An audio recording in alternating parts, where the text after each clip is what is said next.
बिस्मिल्लाहिर्रहमानिर्रहीम। मुसलमान किले की पिछली तरफ दरिया की तरफ चले गए। घोड़सवारों को दीवार से दूर रखना था, इसलिए उन्हें दरिया में खड़ा किया गया, जहां पानी घोड़ों की टांगों को ही डुबोता था। दरिया में घोड़ों का खड़े रहना कोई मुश्किल नहीं था। असल और नाकाबिले बर्दाश्त मुश्किल तेज़ो तुंद झक्कड़ और मूसलाधार मींह पैदा कर रहे थे। दीवार पर गश्त करने वाले संतरी बुर्ज में जाकर बैठ गए थे। मुगीस अल रूमी 4 आदमियों के साथ दीवार के करीब उस जगह गया जहां जरा सा शिगाफ और दरख्त का टहन था। सालार अबू अतीक ने कहा, दीवार नहीं तोड़ेंगे, मैं रस्सा साथ लाया हूँ, मुझे दरख्त पर चढ़ने दे। अबू अतीक रस्सा अपने इर्द गिर्द लपेट कर दरख्त पर चढ़ गया और उस टहन पर गया जो दीवार के करीब जाता था। लेकिन तूफानी झक्कड़ टहन को इतनी जोर से दाएं बाएं हिला रहे थे कि अबू अतीक का टहन पर मौजूद रहना मुहाल हो रहा था। बारिश से टहन गीला हो गया था, इसलिए उससे पांव फिसलते थे। अबू अतीक टहन के सिरे पर पहुंच गया। टहन तेज झक्कड़ से एक तरफ हो गया। जब टहन वापस आ रहा था तो अबू अतीक ने खुद कुछ कारनामा कर दिखाया। वो दीवार की तरफ कूदा और दीवार के ऊपर गिरा। उसने जोर लगाया कि अपना पूरा जिस्म आगे ले जाए। बारिश बहुत तेज थी। अबू अतीक आगे को ही हो गया और दीवार के परे चला गया। उसने अपने जिस्म से रस्सा खोला और उसका एक सिरा तीर अंदाजों के मोर्चे के साथ बांधकर रस्सा नीचे लटका दिया। 8 आदमी रस्से के जरिए ऊपर चले गए। उन्होंने दरिया की तरफ वाला दरवाजा खोलना था। उन्होंने तलवारें निकाली और इतने जबरदस्त तूफान में एक बुर्ज तक पहुंचे। अंदर मशाल की रोशनी थी। 4 संतरी बड़े मजे से गपशप लगा रहे थे। उन्हें संभलने की मोहलत दिए बगैर काट दिया गया। इस तरह 4 और बुर्जों में दबके हुए संतरियों को हलाक करके ये 9 मुजाहिद उन सीढ़ियों से नीचे चले गए जो दरवाजे के ऊपर वाले बुर्ज से नीचे जाती थी। दरवाजे की गार्द बेदार थी और उसकी तादाद भी जरा ज्यादा थी। जिसने मुकाबला किया, लेकिन मुजाहिदीन ने उन्हें भी खून में नहला दिया और दरवाजा खोल दिया। अबू अतीक ने बाहर जाकर एक मशअल बुलंद करके हिलाई। 700 सवारों ने घोड़ों को एड़े लगाई। घोड़े दरिया से निकले और जिस तरह तूफान तेजो तुंद था, ऐसी तुंदी और तेजी से खुले हुए दरवाजों में दाखिल हो गए। 2-3 उंदलसी सिपाहियों को पकड़कर गाइड बना लिया गया। फौजी सोए हुए थे। मशअलों की रोशनी में उन्हें हमेशा की नींद सुला दिया गया। जिंदा उसी को छोड़ा गया जिसने जंगी कैद कबूल कर ली। मुअर्रख SP स्कॉट ने लिखा है कि सुबह तलू हुई, तूफान खत्म हो चुका था, कला मुसलमानों के कब्जे में था, लेकिन किले के अंदर एक और कला था जिसे सर करना अभी बाकी था। यह ईसाई मुबल्लिगों का मरकज था जिसके अंदर बहुत बड़ा गिरजा था। 7 राहबों और राहबाओं के रिहायशी कमरे थे और दरसगाह भी थी। उस वसी और इस जगह के इर्द गिर्द बहुत ऊंची और मजबूत दीवार थी। दरवाजा लोहे का था। दीवार पर चारों तरफ तीरंदाजों ने मोर्चे कायम कर रखे थे।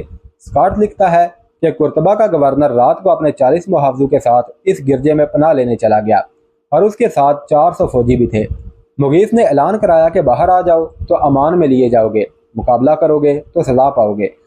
दरवाजे और दीवार के करीब आओ। गवर्नर ने दीवार पर खड़े होकर जवाब दिया, सजा तुम पाओगे, इस शहर से निकल जाओ। मुगीस अल रूमी ने बहुत कोशिश की कि इस जगह के अंदर जा सके, लेकिन कोई जरिया, कोई रास्ता नजर नहीं आता था। मुगीस को बताया गया कि उस मजहबी मरकज की दीवारों के अंदर अनाज और अजनासे हुर्दोनोश का इतना जहीरा है जो कई महीने खत्म नहीं हो सकता। तकरीबन 1 महीने बाद मुगीस को पता चला कि शहर के अंदर जो चश्मा है उसका पानी मजहबी मरकज के अंदर जाता है और अंदर यही पानी पीने के लिए इस्तेमाल होता है। अंदर पानी जमीन दोज पुख्ता नाली के जरिए जाता था। मुगीस ने यह नाली बंद करवा दी और 3-4 दिनों बाद दरवाजा खुल गया।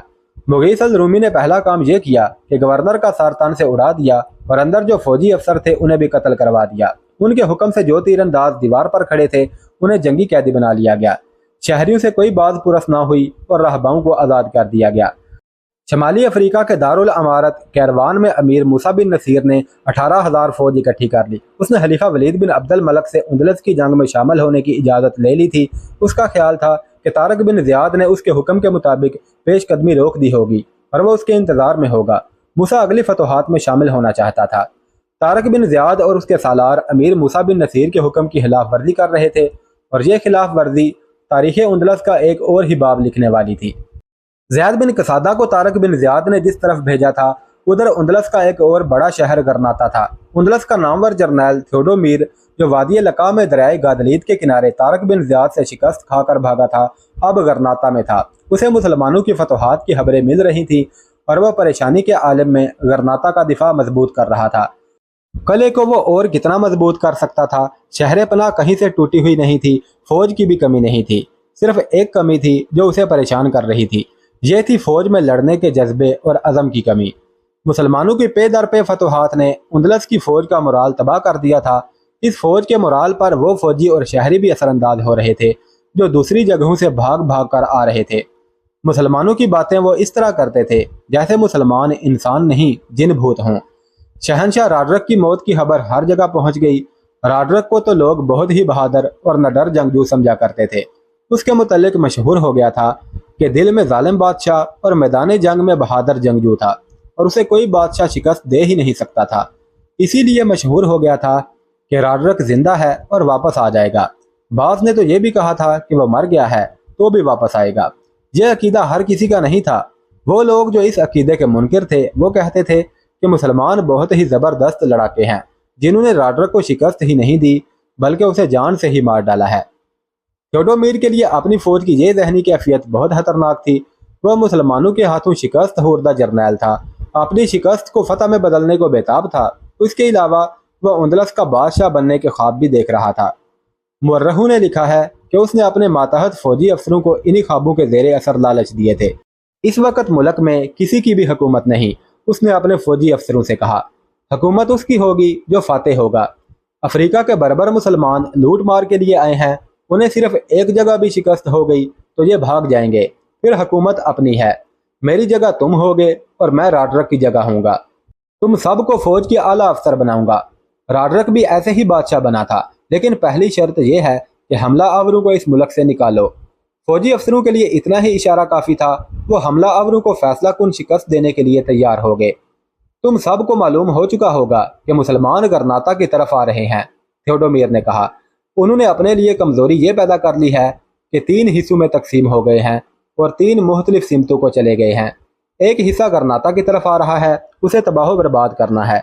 अगर हमने ये कर लिया तो यहाँ से हम कूच करके उनके उस हिस्से पर हमला करेंगे जो कुर्तबा की तरफ गया है। फिर हम तलीतला की तरफ जाने वाले हिस्से को ख़त्म करेंगे। इसका एक तरीका यह है कि गरनाता की तरफ आने वाली मुसलमान फौज को रास्ते में जगह जगह इतनी मुज़ाहमत दी जाए कि गरनाता तक पहुँच ही ना सके। अगर पहुँच जाए तो उसकी नफरी बहुत ही थोड़ी और थकी हुई रह जाए, जिससे हम फ़ौरन हथियार डलवा लेंगे। आपकी तजवीज़ बहुत अच्छी है, एक आला अफसर ने कहा। हम बर्बरों को गरनाता का मुहासरा करने ही नहीं देंगे, गरनाता से कुछ दूर खुली जंग लड़ेंगे। आपने राडरक की जगह तहत नशीन होने की बात की है। क्या आप भूल गए हैं कि उसका एक जवान सीना रचमांड भी है? उसकी मौजूदगी में आप अपने सर पर उंदलस का ताज किस तरह रखेंगे? रिचमांड पगला है, थ्योडोमीर ने कहा। उसकी माँ तो पगली नहीं, फौजी अफसर ने कहा। जोगो बैल्जी आप जैसा जर्नैल है और वो हमेशा तलीतला में रहा है। राडरक की मलका उसे हमेशा अपने सामने रखना चाहती थी। जोगो बैल्जी फौज में बहुत मकबूल है। वो फौज को आपके खिलाफ और मलका की हमायत में कर देगा। वो रिचमांड को ही तहत पर बिठाएगा। अगर आप उसके खिलाफ कोई कार्रवाई करेंगे तो आपको खामोशी से कत्ल कर दिया जाएगा या खाना जंगी होगी। इन हालात में जब बर्बर फतह पर फतह हासिल करते चले आ रहे हैं, क्या आप खाना जंगी को बेहतर समझेंगे? जनरल थ्योडोमीर, आप दुश्मन के लिए पूरे मुल्क की फतह को आसान बना देंगे। थ्योडोमीर ऐसे अंदाज से हंसा जैसे उसके इस आला फौजी अफसर ने अहमकाना बात की है और वह जवाब ही ना देना चाहता हो। यह बात का मसला है, थ्योडोमीर ने कहा। पहला मसला फौज की तकसीम का है। आओ पहले गरनाता तक आने वाले कलों और कस्बों के मुतल्लिक सोचें कि कहाँ कितनी फौज भेजें। गरनाता तक 4 बड़े अहम मुकाम आते थे: आर्चिडोना, मालाका, मोरिशिया और एलिवीरा।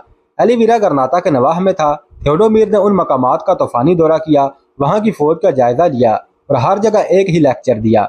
वो शहनशाह राडरक मर गया है जो उंदलस को अपनी जागीर और तुम्हें अपने गुलाम समझा करता था। उंदलस तुम्हारा मुल्क है। उंदलस की खेतियों का एक एक दाना तुम्हारा है। तुम्हारे खून और पसीने की कमाई का एक एक पैसा तुम्हारा है। अब ऐसा नहीं होगा कि तुम्हारी खेतियों का आधा फसल कोई और उठा कर ले जाए। तुम्हारे हाथों की बनाई हुई हर चीज की पूरी कीमत तुम्हारी होगी। तुम लोग जो फौज में हो, तुम्हारे बापू और तुम्हारे सगे भाइयों से और बेटों से कोई महसूल वसूल नहीं किया जाएगा।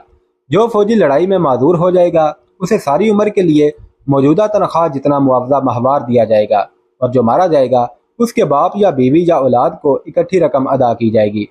फौजी थ्योडोमीर का ऐलान यहाँ तक सुनते ही थ्योडोमीर जिंदाबाद और सरजमीन उंदलस जिंदाबाद के नारे लगाने लगते थे। थ्योडोमीर नारे खामोश होने के बाद अपना लेक्चर आगे चलाता। अफ्रीका के ये बर्बर मुसलमान तुम्हारे मुल्क को और तुम्हारे घरों को लूटने आए हैं। वो तुम्हारी बेटियों, बहनों और जवान बीवियों को अपने साथ ले जाएंगे और उन्हें तुम्हारे घरों में बेआबरू करेंगे। یہ ڈاکو 11-12 سال کی عمر کی بچیوں کو بھی اپنے ساتھ لے جاتے ہیں۔ اپنے مال و متاع اور اپنی عزت کو بچانا چاہتے ہو تو جانیں لڑا دو۔ اس دشمن کی دہشت اپنے دلوں سے اتار دو، خوف و ہراس سے بچو۔ وہ اتنے بہادر نہیں جتنا تمہیں بتایا گیا ہے۔ وہ سپاہی جو ان سے شکست کھا کر بھاگ آئے ہیں وہ تو یہی کہیں گے کہ مسلمان جنوں اور بھوتوں جیسی کوئی مخلوق ہے۔ یہ بالکل غلط ہے۔ وہ تم جیسے انسان ہیں، اگر کوئی بہادر ہے تو تم ہو۔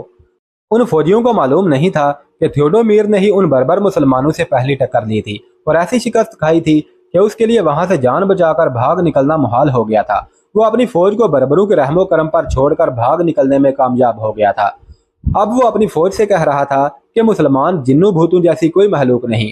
ان فوجیوں کو معلوم نہیں تھا کہ تھیوڈومیر نے بھاگ کر تلیتلا جا دم لیا اور شہنشاہ راڈرک کو، جو اس وقت پمپلونا میں تھا، یہ پیغام بھیجا تھا کہ یہ کوئی جن اور بھوت تھے جنہوں نے میری آدھی سے زیادہ فوج ہلاک کر ڈالی اور باقی فوج میدان چھوڑ کر بھاگ گئی۔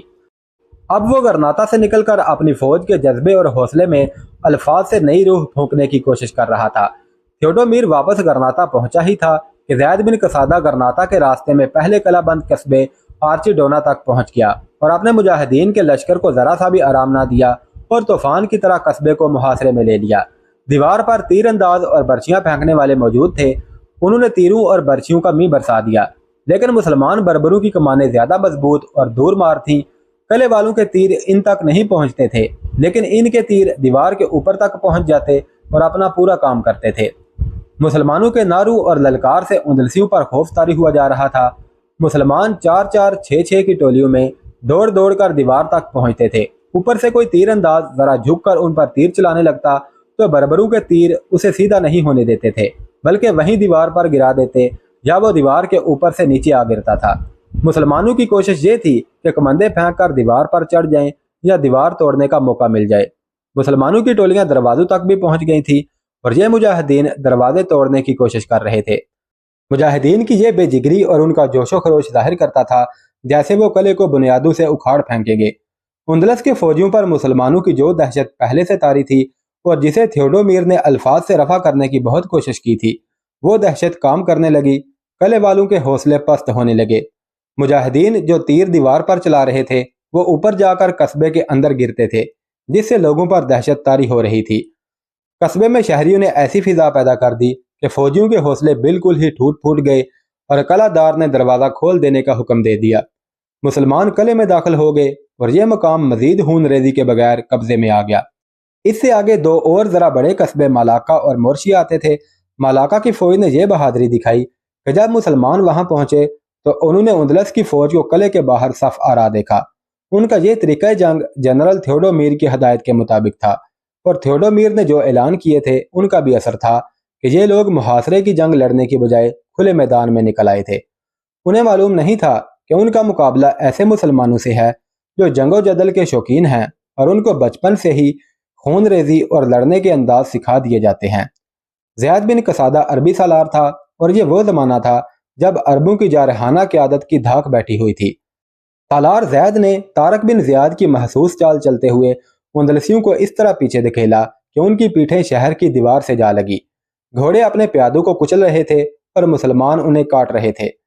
سالار زید نے دشمن کو لڑائی میں الجھا لیا اور اپنی کچھ جانباز نفری دروازے توڑنے کے لیے بھیج دی۔ اندلسیوں نے باہر نکل کر بے خوفی اور جانبازی کا مظاہرہ تو کیا تھا، لیکن وہ قلعے کے دفاع کا کوئی اور انتظام کرنا بھول گئے تھے۔ قلعے کے باہر اندلسی مسلمانوں کے ہاتھوں کٹ رہے تھے، ادھر جانبازوں نے قلعے کے 2 دروازے توڑ دیے اور قلعے میں داخل ہو گئے۔ اندلسیوں نے ہتھیار ڈال دیے۔ جہاں ان کے جرنیل تھیوڈومیر کے جوشیلے الفاظ کوئی کام نہ کر سکے۔ جہاں تلوار اور تیر چلا کرتے ہیں وہاں الفاظ کے تیر ہوا میں ہی غائب ہو جاتے ہیں۔ اب آگے اندلس کا ایک مشہور شہر غرناطہ تھا۔ جنرل تھیوڈومیر خود اس قلعہ بند شہر میں موجود تھا۔ توقع یہی تھی کہ وہ جم کر مقابلہ کرے گا۔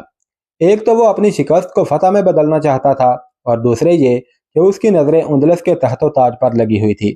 اس نے مسلمانوں کو شکست دینے کی مکمل تیاری کر رکھی تھی۔ اس نے بھی محصور ہو کر لڑنا مناسب نہ سمجھا۔ اس نے اپنی فوج کو غرناطہ سے نکال کر کچھ دور ایلیویرا کے مقام پر صف آرا کر لیا تھا۔ کسی بھی مورخ نے تھیوڈومیر اور زید بن قصادہ کی فوجوں کی تعداد نہیں لکھی، سوائے اس کے کہ مسلمان اندلسیوں کے مقابلے میں تعداد میں بہت کم تھے۔ اندلس کی فوج کے ساتھ شہری بھی لڑنے کے لیے خاصی تعداد میں موجود تھے۔ مسلمانوں کی تعداد کی کمی کے علاوہ ایک کمزوری یہ بھی تھی کہ مسلسل کوچ اور مار کا آرائی میں یہاں تک پہنچے تھے، ان کے جسم لڑنے کے قابل نہیں رہے تھے۔ یہ ان کی روحانی قوت تھی کہ وہ گرناتا کے گرد و نواح تک پہنچے اور دشمن کو سامنے کھڑا دیکھ کر بغیر آرام کے لڑائی کے لیے تیار ہو گئے تھے۔ ان کے مقابلے میں اندلسی تازہ دم تھے۔ زید بن قصادہ نے جب دشمن کو اپنے سامنے لڑائی کی ترتیب میں کھڑے دیکھا تو اس نے اپنے لشکر کو روک لیا اور ذرا بلند جگہ کھڑے ہو کر تھیوڈومیر کی فوج کی تعداد اور ترتیب کا جائزہ لیا۔ تھیوڈومیر کو معلوم تھا کہ مسلمانوں کے نعرے اور ان کی للکار اس کے سپاہیوں کو ڈرا دیتی ہے۔ اس کا علاج اس نے یہ کیا کہ اپنی فوج سے نعرے لگوانے شروع کر دیے، اور اس کے ساتھ ہی اس کے جونیئر کمانڈروں نے مسلمانوں کو للکارنا شروع کر دیا۔ سالار زید بن قصادہ جان گیا کہ دشمن پرعزم ہے اور اس کا جوش و خروش بتاتا ہے کہ وہ مرنے مارنے کے لیے تیار ہے۔ زید کو یہ احساس پریشان کر رہا تھا کہ اس کا لشکر تھکا ہوا ہے، لیکن اس صورتحال سے بھاگا تو نہیں جا سکتا تھا۔ اس نے بلندی سے ہی جس پر وہ کھڑا تھا اپنے لشکر کو للکارا، بربرو، تمہارے جذبے اور ایمان کا وقت اب آیا ہے۔ میں عربی ہوں، آج تم نے ثابت کرنا ہے کہ میدان جنگ میں بربر اربروں سے برتر اور بڑھ کر جان نثار ہیں۔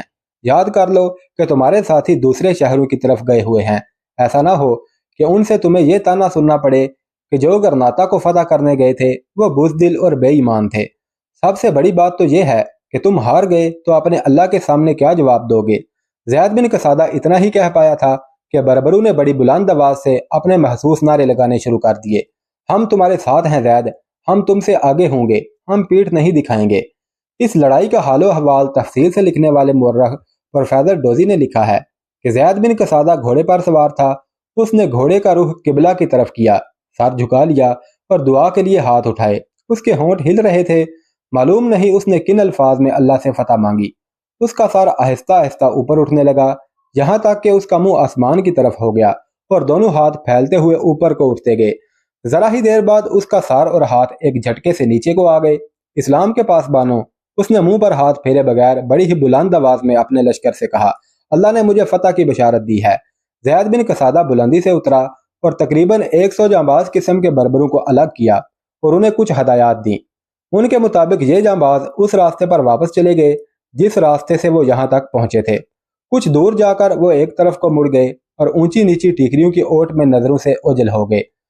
جنرل تھیوڈومیر نے مسلمانوں سے ایک لڑائی لڑی ہوئی تھی۔ طارق بن زیاد کی جس چال نے اس کی فوج کو بے ترتیب اور منتشر کر کے مارا تھا، وہ چال اس کے سینے پر لکھی ہوئی تھی۔ اس نے اپنے جونیئر کمانڈروں کو سختی سے بتا دیا تھا کہ مسلمان حملہ کر کے پیچھے ہٹنے لگیں تو ان کے تعاقب میں نہ جائیں بلکہ اور پیچھے ہٹ جائیں۔ ایسی ہی کچھ اور ہدایات تھیں جو اس نے اپنے کمانڈروں کو اور اپنی فوج کو بھی دیں۔